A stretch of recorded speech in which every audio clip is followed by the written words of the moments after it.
আসসালামু আলাইকুম এভরিওয়ান, কি অবস্থা সবার? কেমন আছেন সবাই? আশা করি সবাই অনেক বেশি ভালো আছেন। আমি অনেক ভালো আছি। আজকে আমার খরগোশ দ্বিতীয়বারের মতন বাচ্চা দিয়েছে, তাই অনেক খুশি। আপনাদের সাথে শেয়ার করি কতগুলো বাচ্চা দিছে এবং কোন বাচ্চার রং কী রঙের হতে পারে। তো কথা না বাড়িয়ে আপনাদেরকে দেখানো যাক। বাচ্চা দেওয়ার পর মা খরগোশ অতিরিক্ত লেভেলের গায়ের পশম তুলে দেখতে কেমনটা লাগে, সেজন্য আমি সাদা রঙের তুলা কিনে নিয়ে এসেছি। এখন আমি বাচ্চাগুলো দেখব, দেখা শেষে তুলোগুলো দিয়ে ভালো করে ঢেকে রাখবো। আপনাদের সাথে শেয়ার করি মুহূর্তগুলো। সেটআপটা আপনারা সবাই আগে দেখেছেন। এই যে খরগোশগুলো বাচ্চা দিয়েছে একটা, আর একটা বাচ্চা দেওয়ার সম্ভাবনা, খুব দ্রুত বাচ্চা দিবে। এই যে দুইটা, একটু আগে ছেলে খরগোশটা এইদিকে এসেছিল, এই যে ছেলে খরগোশটা এইদিকে এসেছিল, সেজন্য এরকম লাফালাফি করতেছে। এখন বাচ্চাগুলো দেখাই এবং কয়টা বাচ্চা হয়েছে আপনাদের সাথে শেয়ার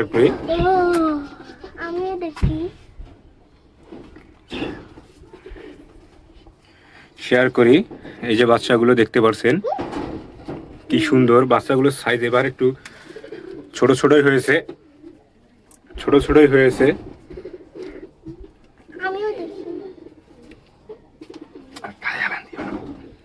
ছোট ছোট হয়েছে। এই যে বাচ্চাগুলো দেখতে পাচ্ছেন, কিন্তু বাচ্চা দুই একটা গায়ে দেখলাম দাগ আছে, এটা বুঝতে পারতেছি না এটা কিসের দাগ। এই যে একটি বাচ্চা, মাশাল্লাহ কত সুন্দর হয়েছে, দেখেন কত সুন্দর মাশাল্লাহ। এগুলো চোখ ফুটবে 11-12 দিনে। সম্ভবত এটা সাদা এবং কালো রঙের হতে পারে, না হলে বাদামি রঙের হতে পারে। এই যে সবগুলোতেই দেখতেছি একটু করে দাগ রয়েছে। সম্ভবত মায়ের নখগুলো বড় থাকার কারণে এটা হয়েছে। একটা বাচ্চা, এই যে দ্বিতীয় বাচ্চা, মাশাল্লাহ অনেক সুন্দর।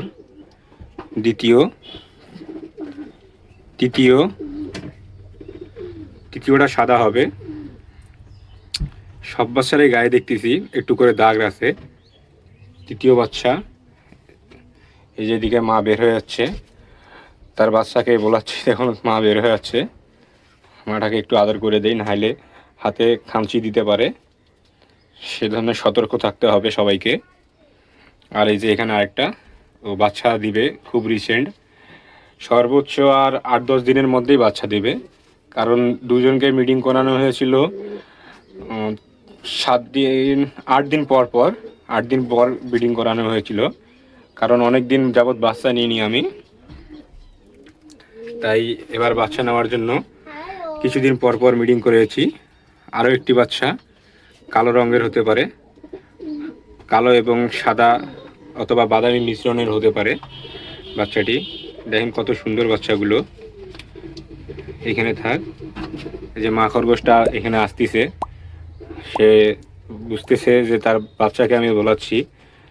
মা খরগোশ কিন্তু বাচ্চা দেওয়ার পর অনেক অ্যাক্টিভ হয়ে যায়, কারণ বাচ্চাদের দেখার জন্য খুব সতর্ক পরিমাণ হয়, যাতে কেউ যদি আক্রমণ করতে না পারে, সেজন্য বেশি আক্রমণাত্মক হয়।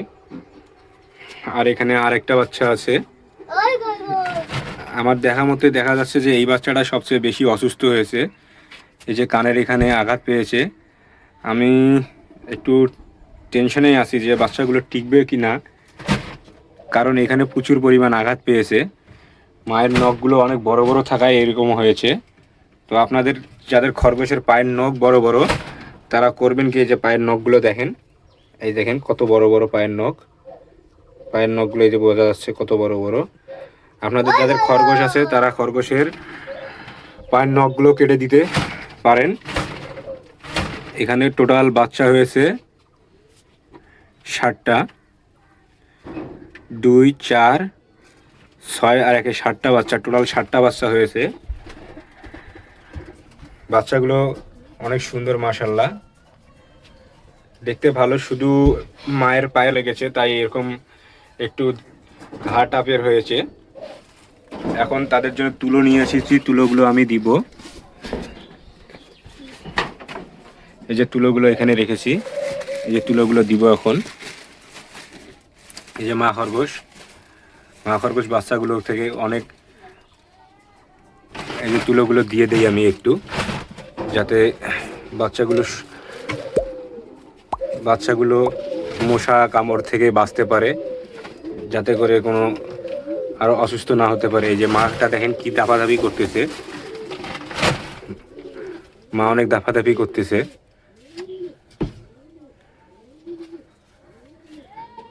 আশা করি বেশি তুলা দিতে হবে না, কারণ এখানে অনেক পরিমাণ পশম তুলেছে। বাচ্চাগুলো এইভাবেই থাক। এই যে এখানে এখন আছে, কিছুদিন পর এটাতেও বাচ্চা দেখতে পারবেন ইনশাল্লাহ। আর এই যে এখানে খাবার দিয়েছি, একটু ঘাস দিয়েছি, আর এখানে হচ্ছে কি জানি বলে, এটার নাম ভুলে তো গেলাম। এখানে খাবার দিয়েছি শশা আর আর এই যে এইখানে ছেলেটা অনেক পরিমাণে মিটিং মুডে আছে। এই যে ছেলেটার পায়ের নখগুলো দেখেন কত বড় বড়। আমি খুব রিসেন্ট কেটে দিব। আর আমার এই যে ভিডিওটা ডিস্টার্ব করতেছে এই যে পিসি, খুব কথা বলে, বাচাল ছেলে, খুব কথা বলে। তো আমার খরগোশের বাচ্চাগুলো কেমন লাগলো সবাই কমেন্ট করে জানাবেন। আশা করি আরও আপনাদেরকে ভালো ভালো ভিডিও দিতে পারবো। এই যে দেখেন ছেলেটা বের হয়ে গেছে, ছেলেটা ফুল মিটিং মুডে আছে, ছেলেটা খুব ডিস্টার্ব করতেছে।